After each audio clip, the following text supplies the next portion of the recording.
Bonjour à tous et bienvenue à ce nouvel épisode de Chroniques carolingiennes.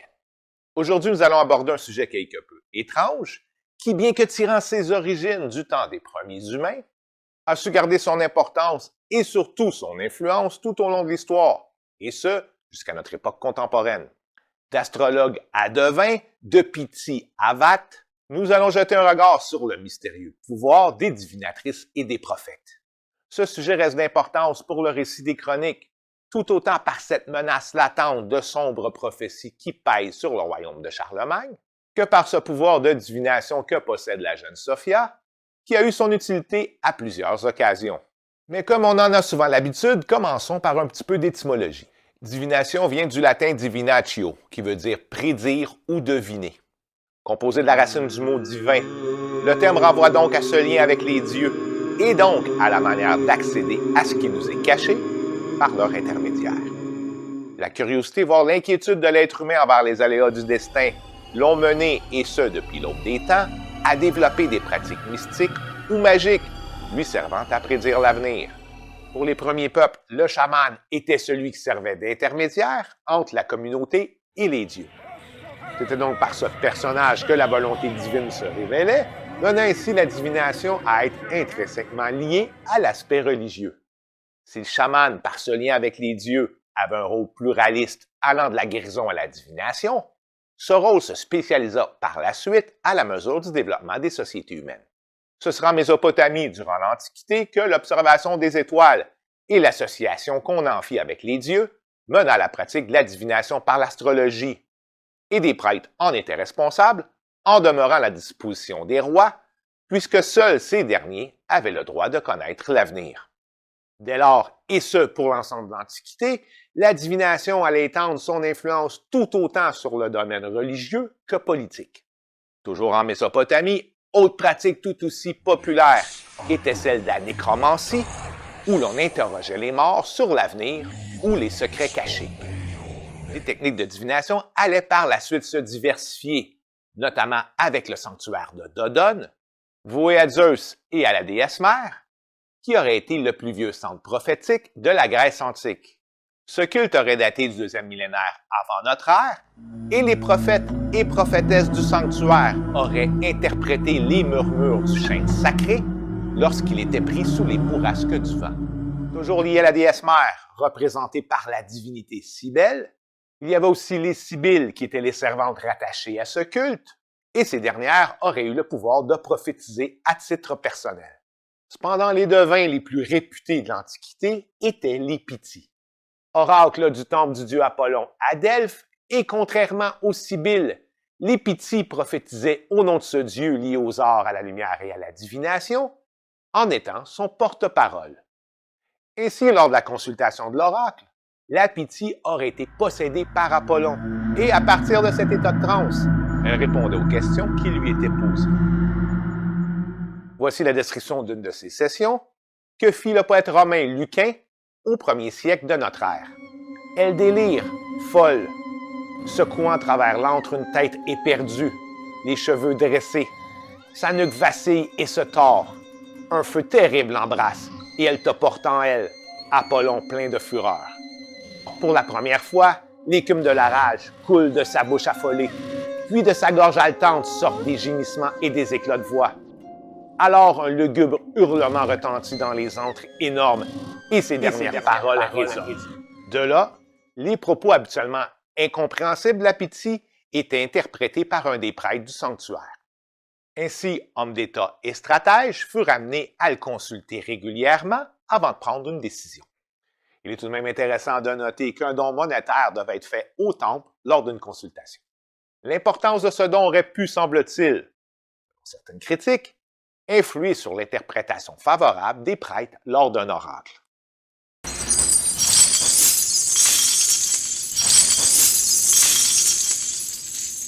Malgré ce genre de controverse, le sanctuaire de Delphes eut une très grande longévité. Et on s'y rendit à partir du 8e siècle avant notre ère, jusqu'au début de la période chrétienne, où l'on se mit à croire que la Pythie n'était plus possédée par Apollon, mais bien plutôt par le diable. Pour ce qui est des Romains, pareil aux Grecs, la divination faisait partie intégrante de leur société, au point où elle fut même institutionnalisée. Ils avaient une multitude de pratiques, dont l'hospicatio, où l'on prenait connaissance de la volonté divine en lisant les signes de la nature, comme le vol des oiseaux. Ces signes étaient interprétés par des prêtres appelés augures, d'où l'expression « mauvais augure », et il y avait même un collège à Rome où ils étaient formés. Il y avait aussi les aruspices, qui lisaient l'avenir dans les entrailles des animaux sacrifiés. Ces derniers étaient même regroupés en corporations, ce qui illustre bien cette institutionnalisation de la divination que j'ai mentionnée. Autre pratique importante était la consultation des livres sibyllins, un recueil d'oracles grecs qui aurait été acheté à une sibylle au 6e siècle avant notre ère. Les livres sibyllins étaient conservés dans un temple à Rome et consultés par des prêtres spécialisés en cas de graves menaces contre la cité. Ils auraient entre autres servi en 216 avant notre ère, suite à la terrible défaite des Romains à la bataille de Cannes contre les armées d'Hannibal, lors de la Deuxième Guerre punique. C'est ainsi que les livres sibyllins auraient préconisé de faire un sacrifice pour apaiser les dieux. On enterrait donc vivant un couple de Grecs et un couple de Gaulois sous un forum. Ils sont fous, ces Romains. Maintenant, si on pose notre regard sur le nord de l'Europe pour la même période, il y avait chez les Celtes un personnage de la classe sacerdotale qui avait une grande importance, soit le vat, qui est en fait un devin.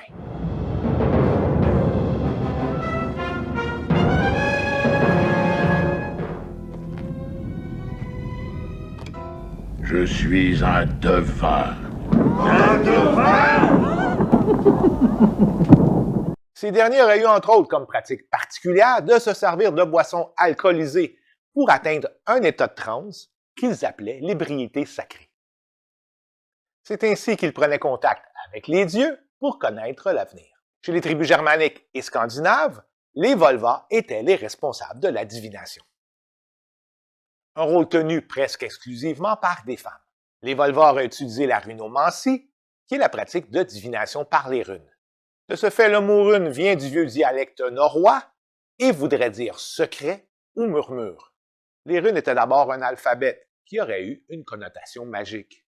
Comme on peut le voir par les runes de protection placées sur les armes, notamment les épées. Si vous voulez en savoir plus sur le sujet, vous pouvez aller consulter l'épisode 2 de Chroniques carolingiennes. Mais comme semble faire remarquer l'historien romain Tacite, les runes auraient aussi servi à la divination par des signes inscrits sur des petits morceaux de bois, une pratique confirmée dans les sagas scandinaves.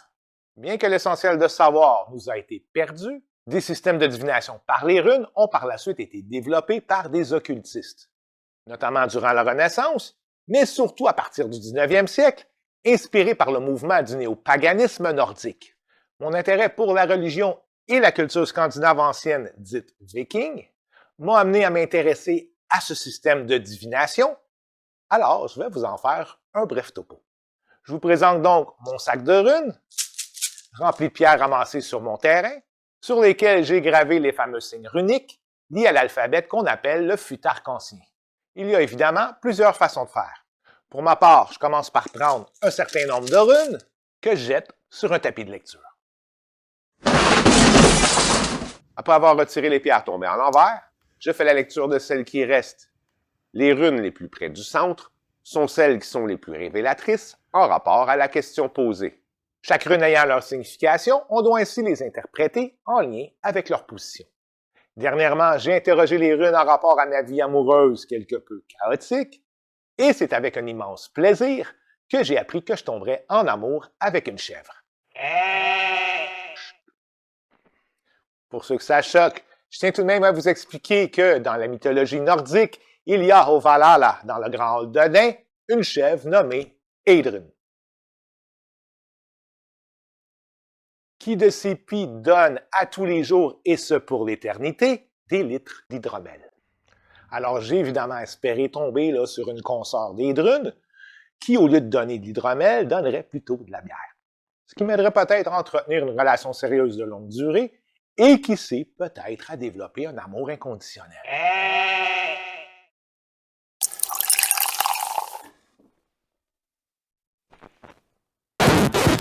Revenons à notre propos. Le passage au christianisme fut un dur coup aux pratiques de divination traditionnelles, ce qui mena les runes à disparaître, tandis que les Volva en vinrent à être considérées comme étant des sorcières.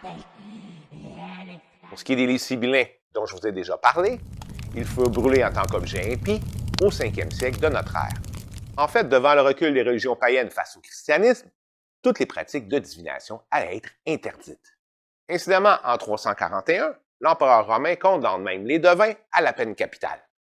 Mais déjà dans la Bible, il y avait de nombreux avertissements à l'encontre des pratiques divinatoires, notamment dans le Deutéronome 18, versets 10 à 12, qui dit « Qu'on ne trouve chez toi personne qui exerce le métier de devin, d'astrologue, d'augure, de magicien, d'enchanteur, personne qui consulte ceux qui évoquent les esprits ou disent la bonne aventure, personne qui interroge les morts.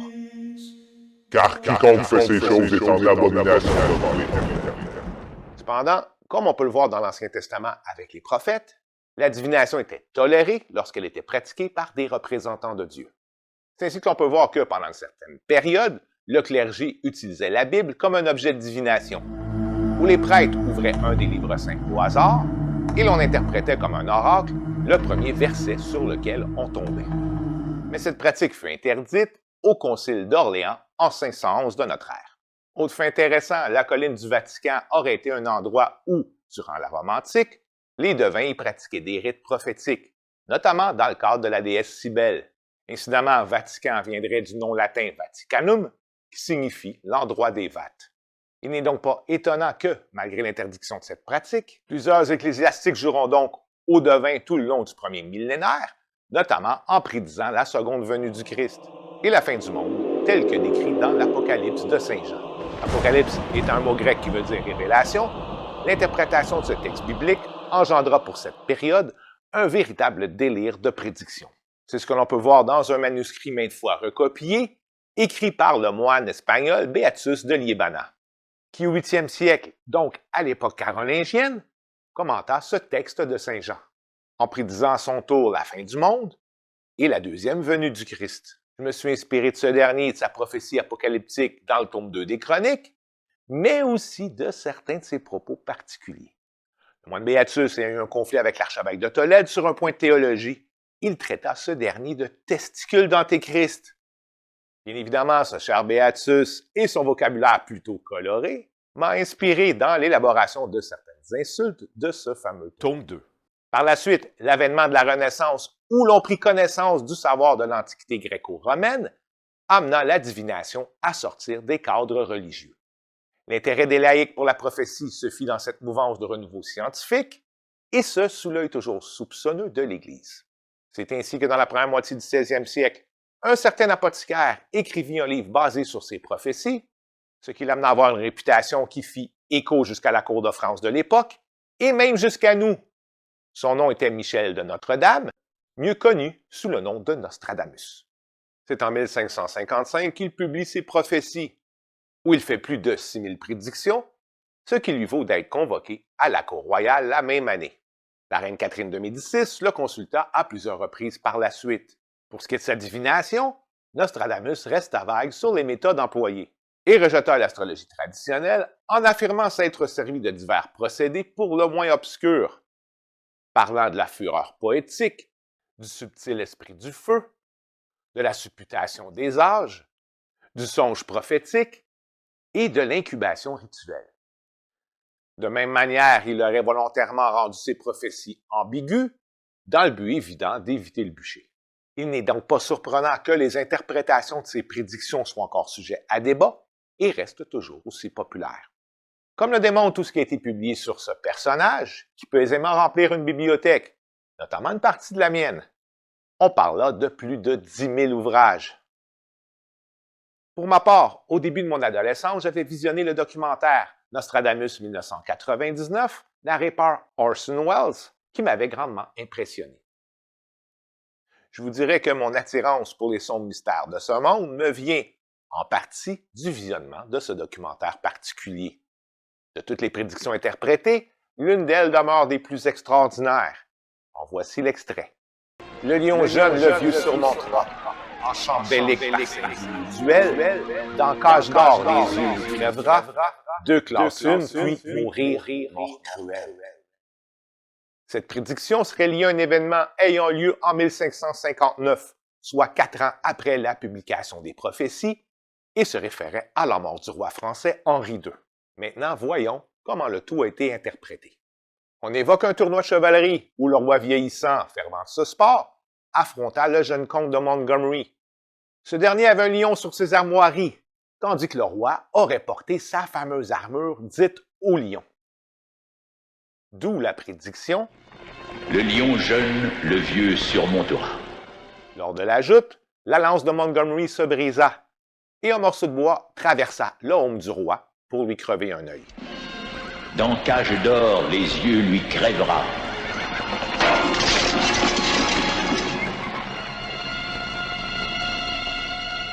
Les conditions d'hygiène étant ce qu'elles étaient au Moyen Âge, la blessure du roi s'infecta et il mourut après 10 jours d'atroces souffrances. Puis mourir mort cruel. Certains auteurs réfutent néanmoins cette interprétation. On parle de simple coïncidence et on évoque le fait que personne à l'époque avait fait le rapprochement entre la prophétie et cet incident. Une chose est certaine, avec les critiques auxquelles Nostradamus était déjà confronté vu ses pratiques, jamais il n'aurait fait la promotion de sa prédiction de la mort du roi, puisque cela aurait été assurément une passe directe vers le bûcher. Malgré l'influence de Nostradamus à la cour de France, la divination était toujours condamnée par les milieux ecclésiastiques, comme en fait foi en 1586 la bulle papale du pape Sixte V, qui interdit, encore une fois, ce genre de procédé, ce qui n'empêcha pas le développement de nouvelles pratiques, notamment le tarot. La légende fait remonter ses origines à l'Égypte antique, et ce savoir aurait ensuite été transmis par les bohémiens. C'est du moins ce qu'ont mis de l'avant les occultistes du 19e et du 20e siècle, notamment Eliphas Lévy et ce cher Aleister Crowley. C'est évidemment cette origine mythique qui m'a inspiré le personnage de Sophia, la jeune divinatrice des chroniques. Mais pour ce qui est de la réalité historique, les premières traces de cette pratique dateraient du 15e siècle, notamment avec ce qui serait les débuts de la cartomancie et l'apparition de celles qu'on appelait aussi les diseuses de bonne aventure. Ce type de divination s'est surtout développé à partir du 18e siècle, notamment avec la popularité du tarot de Marseille, et même à notre époque contemporaine, la cartomancie a encore beaucoup d'adeptes, et ce, à partir d'une multitude de jeux de tarot, dont mon préféré, soit celui du Necronomicon. Le renouveau de la magie et de l'occultisme de la fin du 19e siècle, dont je vous ai déjà parlé dans l'épisode 7 sur la Goétie, décupla la popularité de la divination, et on vit dès lors de multiples procédés, comme les lignes de la main, la boule de cristal, l'astrologie, et j'en passe.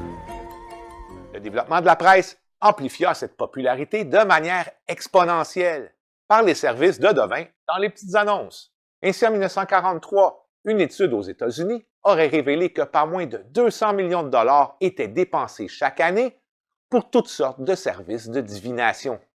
Comme on peut s'en douter, l'aspect monétaire lié à ce service mena bien évidemment à la prolification des charlatans.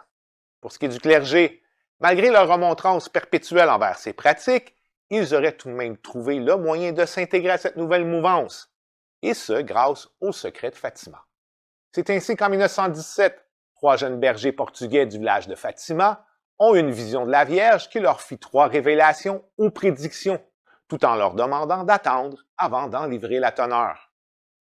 Ce fut finalement dans les années 40 que sœur Lucie, la dernière survivante du trio devenue religieuse, révéla publiquement les 2 premiers secrets. L'un d'eux était une horrible vision de l'enfer, tandis que l'autre aurait été une prédiction annonçant la Deuxième Guerre mondiale et le communisme totalitaire de l'ogre stalinien. Cette révélation, annonçant des faits à ce moment-là bien connus, peut évidemment susciter une certaine incrédulité. Par contre, la révélation du 3e secret est un peu plus énigmatique. En 1944, sous l'ordre de son évêque, sœur Lucie fut forcée d'écrire la dernière prédiction qu'elle mit dans une lettre scellée, avec la demande qu'elle ne soit pas ouverte avant 1960. À la date convenue, la lettre fut ouverte par le pape de l'époque et le Vatican annonça par la suite que la 3e révélation resterait pour toujours sous le sceau du secret absolu. Cette décision suscita évidemment émoi et controverse, qui atteint son paroxysme en 1981, lorsqu'un moine détourna un avion en exigeant que l'on livre ce fameux 3e secret. Ce fut la même année que le pape Jean-Paul II fut victime d'un attentat, et lors de sa convalescence, il aurait demandé de prendre connaissance de la dernière révélation. Ce secret aurait justement été la prédiction concernant l'assassinat d'un pape. En avril 2000, Sœur Lucie, malgré ses 93 ans, confirma que la lettre qu'avait reçue Jean-Paul II était bien celle qu'elle avait écrite en 1944. Et la teneur de cette dernière révélation fut finalement rendue publique quelques mois plus tard dans une conférence de presse tenue par le cardinal Ratzinger, futur pape Benoît XVI, dans le but de dissiper tout malentendu, spéculation ou mystification. Mais c'est plutôt le contraire qui se passa. Et à regarder tous les livres écrits depuis, on peut voir que les adeptes de la théorie du complot ont trouvé là un merveilleux sujet de prédilection et de divagation. La divination a toujours eu une grande importance tout au long de l'histoire. Et ce, même encore aujourd'hui, ne serait-ce que par cet horoscope du jour, présent dans nos journaux. La croyance en l'ensemble de ces pratiques, qui dépendent tout autant de la foi que de l'interprétation que l'on peut faire de certains signes, ne fut cependant pas partagée par tous. Le scepticisme à l'égard de la divination était déjà bien présent dans l'Antiquité. Et ainsi, comme le disait Caton l'Ancien, homme politique romain, en parlant des devins qui lisaient l'avenir dans les entrailles des animaux, deux aruspices ne peuvent pas se regarder sans rire. On peut aussi noter que de l'Apocalypse annoncé du moine espagnol Beatus, à la fin du monde du calendrier Maya, en passant par l'Armageddon des témoins de Jéhovah, ce sont près de 2000 ans de prédictions eschatologiques qui ne se sont jamais réalisées. Pour ma part, bien que je me méfie des prophètes, je reste tout de même fasciné par l'étrange don de certains personnages, comme Nostradamus. Et évidemment, je donne un certain crédit au pouvoir de mes runes. Enfin, avant de terminer, j'aimerais vous faire part d'une expérience personnelle qui démontre peut-être l'emprise que peut avoir encore ces pratiques sur notre monde contemporain. Mais avant de poursuivre, je dois quand même avertir nos petits lapins aux oreilles sensibles que les prochaines séquences comportent beaucoup de jurons typiquement québécois que j'ai tenté de censurer de ma cornemuse. Alors, pour ce qui est de cette histoire, le tout remonte à ma lointaine jeunesse, lorsque j'avais rejoint un clan hirsute de chasseurs, composé de mon père et de mes oncles. Et de ce groupe qui arpentait le Grand Nord québécois, il y avait un personnage particulier que nous avions surnommé le chaman. Ce dernier aurait eu un don, puisque semblable à ces devins celtes des temps anciens, Grand chaman. notre chaman s'adonnait à la divination à partir des vapeurs de houblon.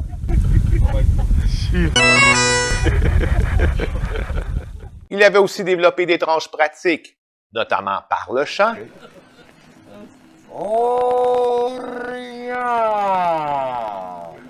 Bah, là on est sûr de tuer une main.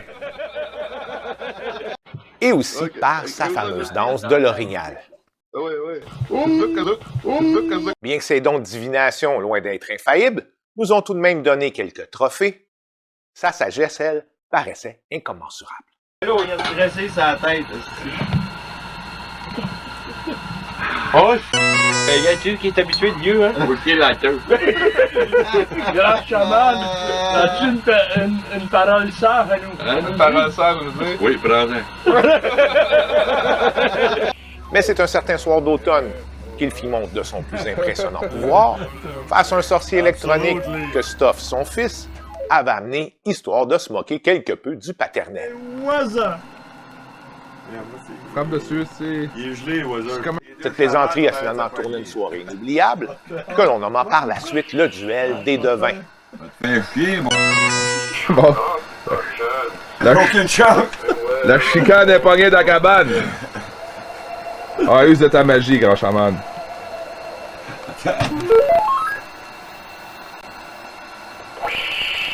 Un shot. Il est perdu. Bonne possibilité. Duel duquel notre chaman fut victorieux. C'était une charlatan. Le sorcier électronique, qui est devenu, suite à cette nuit fatidique, une sainte relique, n'a plus jamais fonctionné depuis. Tel était le pouvoir de notre chaman. Et malgré la limitation de ses dons de divination, sa présence dans nos odyssées de chasse automnales a rendu nos aventures aussi extraordinaires que mythiques.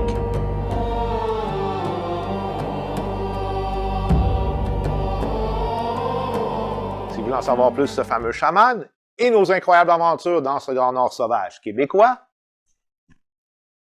je vous propose mon livre « Les derniers seigneurs de l'automne » en vente sur Amazon. Alors, si vous avez des expériences à nous partager en rapport à la divination, vous pouvez les mettre dans les commentaires. Et surtout, n'oubliez pas de vous abonner à la chaîne. En attendant, je vous donne rendez-vous pour un prochain épisode de vos chroniques, en vous souhaitant bonne journée et surtout bonne lecture.